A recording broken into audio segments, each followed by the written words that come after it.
Okay, most of you aren't probably thinking like this. I'm going to totally give you the benefit of the doubt. And I am guessing that 99% of you aren't thinking like this. But because I got this comment, I wanted to respond to it for the last 2 months. I really did. Hey guys, it is Monday and it's April. And that means I'm talking about autism today. And today, well, I was kind of having a hard time thinking about what exactly I wanted to talk about, even though I had 8 topics picked out at the beginning of the month on my handy little notebook. I don't know, but none of the things that I had picked out and like little bullet pointed really sounded like things I wanted to talk about today. So I'm just kind of going out on my own and we'll see how this goes.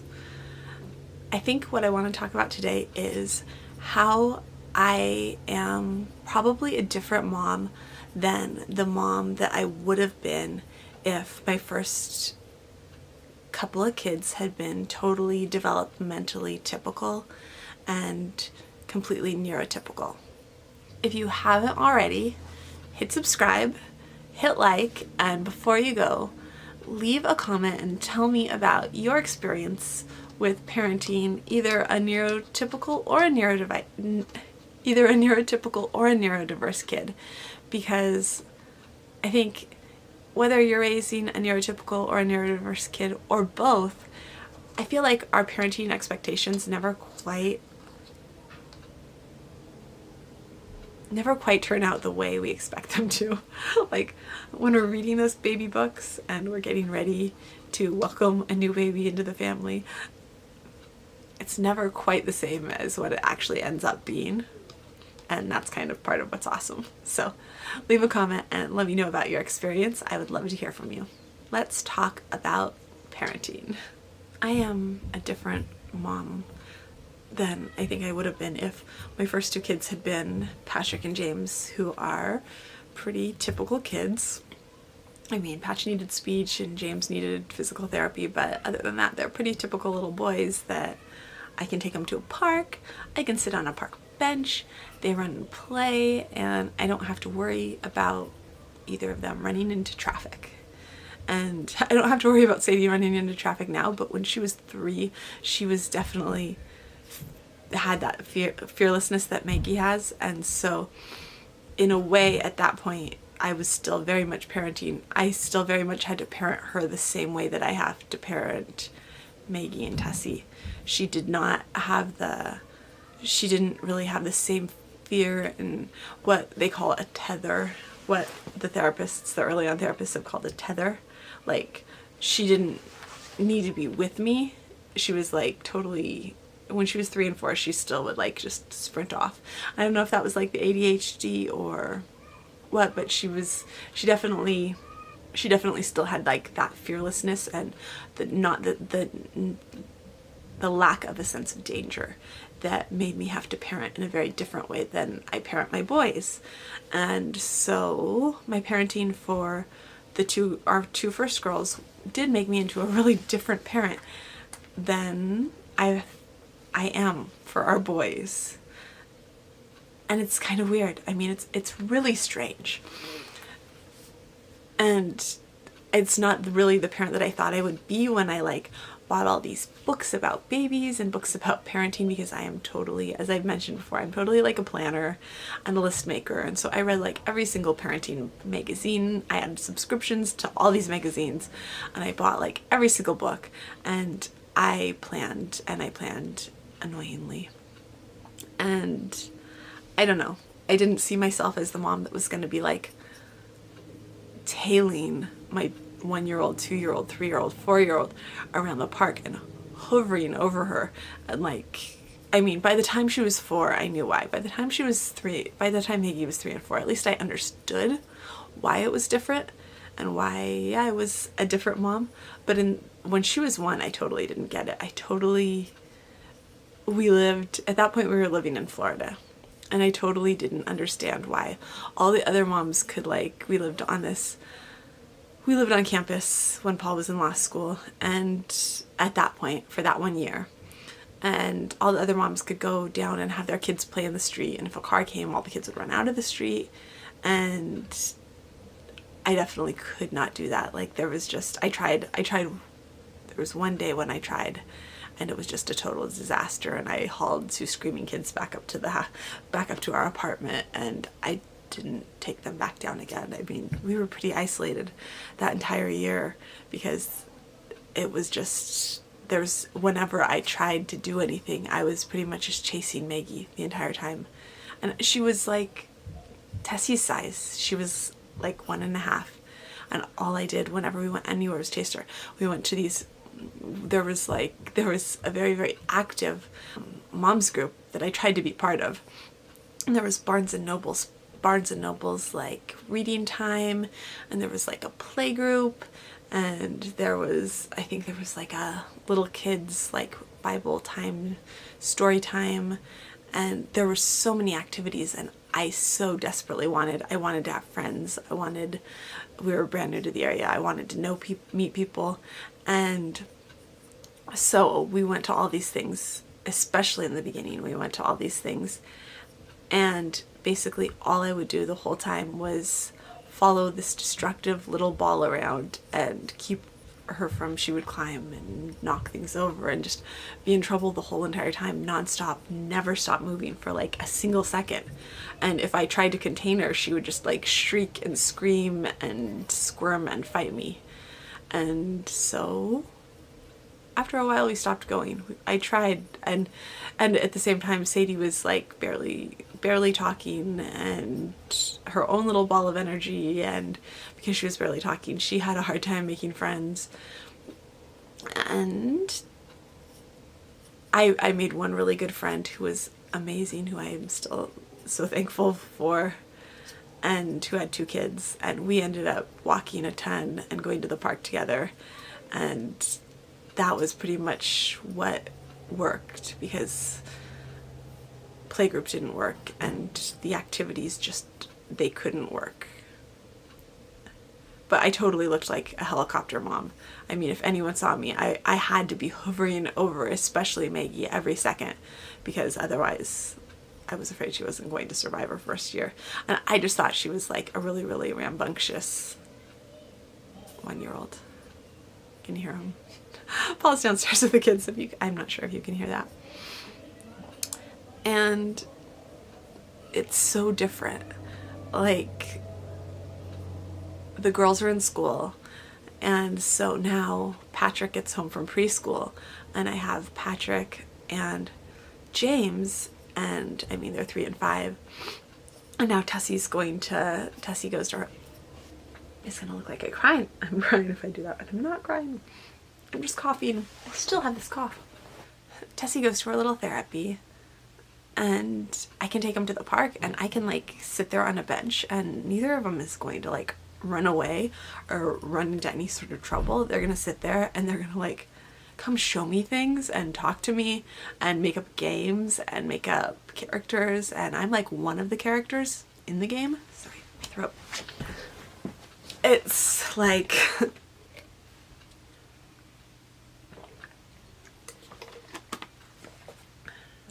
it's not something that was even imaginable to me when Maggie and Sadie were tiny. And I didn't know that it wasn't normal. Like, I knew that Maggie was like rambunctious. I knew that she was like high needs. I knew that she was difficult, but I didn't know that it was like really, really, really extra. I didn't know that it was like really outside the realm of normal. Like, really, really outside the realm of normal. I didn't know it was extraordinary. That's a better word for it. I don't like abnormal. I didn't know it was extraordinary. And it was kind of interesting. So I was in a conversation online, of course, the worst kind, they're always online, a month or 2 ago, and the person was talking about how they had no problem with special needs kids, but how they have such a hard time with special needs moms. They never know what to say with them. They don't know what to say to them or how to talk to them because they're so easily offended, and they don't know how to talk to special. They don't know how to act around special needs kids or how to treat them because their moms are so offended. And I was thinking about it, and I was like, never, as Maggie's mom, have I seen someone interact with her and been offended by it, like, ever. Like, it has never happened. I've never seen someone do something, okay, other than the time that a woman leaned out her car door and screamed at us because I was walking. Maggie had like one of those little monkey backpacks because she was trying to run into traffic every 5 seconds. And so Patrick was a tiny, tiny baby, and I had him in a stroller. No, I had him in a baby carrier, but I wanted her to not have to be in her stroller all the time, so I got her one of those monkey backpacks, and a woman leaned out the car and screamed at her that she was a dog, and screamed at me that I was walking my puppy. That would probably be the one interaction that someone had with her that really, really made me angry. But like, other than obviously incredibly rude and inappropriate interactions like that was like 2 days after she was diagnosed, I think.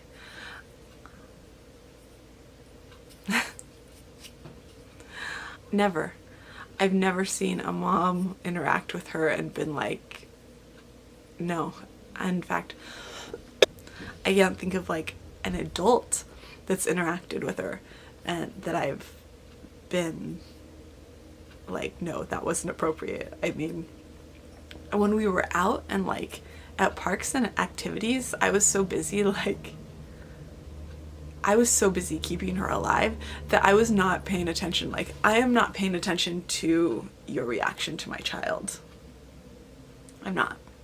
Like at church, okay, so that would be another thing. Like, a few times people have said rude things in either restaurants or church.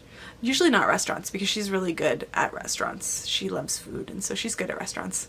So I can't think of a rude comment we've gotten at a restaurant. So we'll go with church. At church, we've gotten rude comments occasionally from people at church. And so other than like people saying rude things that were like rude, that like undeniably rude, other than that, I can't think of anything that like ever has like I've paid attention to, basically, that has been like, yeah.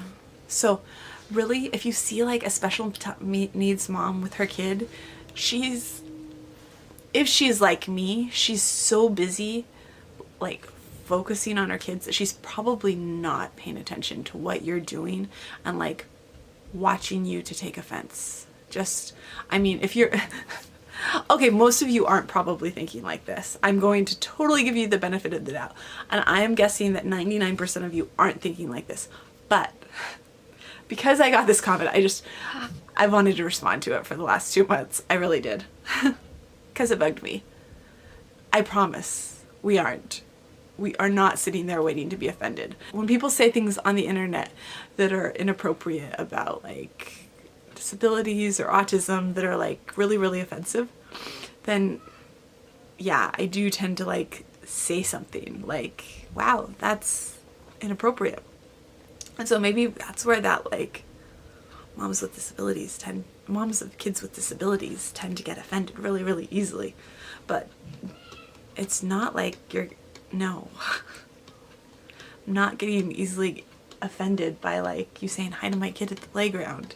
No, like I might be getting offended by you repeatedly using the R word or like some version of the R word when you use another word and add the -TARD on the end of a word to insult someone, then yeah, I might call you out on that on the internet. Yeah, probably, if that's what you're thinking of. Because that's the only thing I can think of really that like not super easy to offend. Or like if you're telling me like my kid doesn't deserve to go to school because it's a waste of an education, okay, yeah, I've gotten offended about that. I'm like trying to think of the things that I've been offended of that are like special needs moms are so easily to offend, because I feel like I'm not super easy to offend. I feel like I've sort of gotten a thicker skin over the years from like all of the things that have happened. I think the last couple of years, I think the last decade or so has toughened me up a little bit. I don't know. Sometimes though, maybe catch me on the wrong day. Some days are tough. Anyways, Paul went and got me iced tea because he loves me. He knows I love iced tea. My name shouldn't, our name shouldn't have coffee in it. It should have like some sort of iced tea name on it because I'm constantly drinking iced tea, not coffee. Maggie's the one who apparently loves coffee. I am a different sort of mom than I thought I would be. Just because I have different kids than I imagined when I was picturing my life, and that's not a bad thing. It's not, I don't think any of our lives are like, it's just, that's not how life works. You have a plan and maybe you have a plan, maybe you don't. But like, if you're a planner, you have a plan, and then the awesome thing about life is that it doesn't go by the plan always. I mean, that's just life. And this is better. If you had told me when I was pregnant that I was going to have 2 little girls with autism, I would have been really, really scared. I can't imagine how scared I would have been. I remember reading about autism in like parenting books under various like, you know, abnormalities, and it sounded so scary. And my life isn't scary. My life isn't bad. It's, I mean, it's hard, but parts are hard. Parts are hard for everybody, and parts are pretty amazing. And there's things that I probably wouldn't appreciate nearly as much if I didn't have the kids that I have. Like when your kid does something that is probably totally normal to everybody else, and it's just spectacular to you. Like, okay, I'm not sure I can convey this, but today downstairs, my kitchen is a complete and total disaster, and it was totally spotless. I like deep cleaned it this morning. And then after I deep cleaned it, I decided that I was going to pull apart my pantry entirely and deep clean the pantry. And so I pulled everything out of the pantry, which is why my kitchen is a mess. And I bleached all the shelves in the pantry. And I'm in the process of like going through everything in the pantry and deciding what stays and what goes someplace else. So, and changing what's on all the shelves. And Maggie sat there for like an hour and a half watching me reorganize the pantry. And after like an hour and a half of like sitting there watching, she just looks at me and she gives me like the sweetest little smile, and she goes, "Messy?" Except she didn't say it like that. She said it like with a smile, but also like dripping with disapproval, like, "Messy." And I was like, "Did you just call my kitchen messy?" And she just looks at me and is like totally quiet. And I turn around and I walk away to go put something like on the counter across the room, and when my back's turned and I'm like halfway across the room, she goes, "Messy." Like confirming it to herself that the kitchen is in fact messy. And I don't know, it was just, in the moment, it was just totally hilarious. And also there was just like so much conveyed in those 2 like words that were, it was the same word twice, but it just, a ton of communication in those 2 words and a lot of inflection in them. And I could not have appreciated that if the last 7 years hadn't been what they were.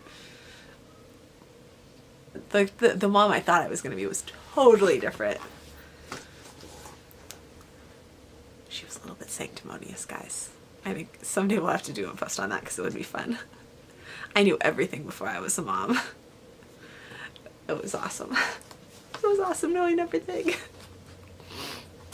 Anyhow, if you haven't already, hit subscribe, hit like, leave a comment, and let me know what your experiences have been like parenting either a neurodiverse or neurotypical kid, and how it's been different from your expectations of what it would be like. Because whether or not you have a neurotypical kid or a neurodiverse kid, I feel like it's never quite what we expect.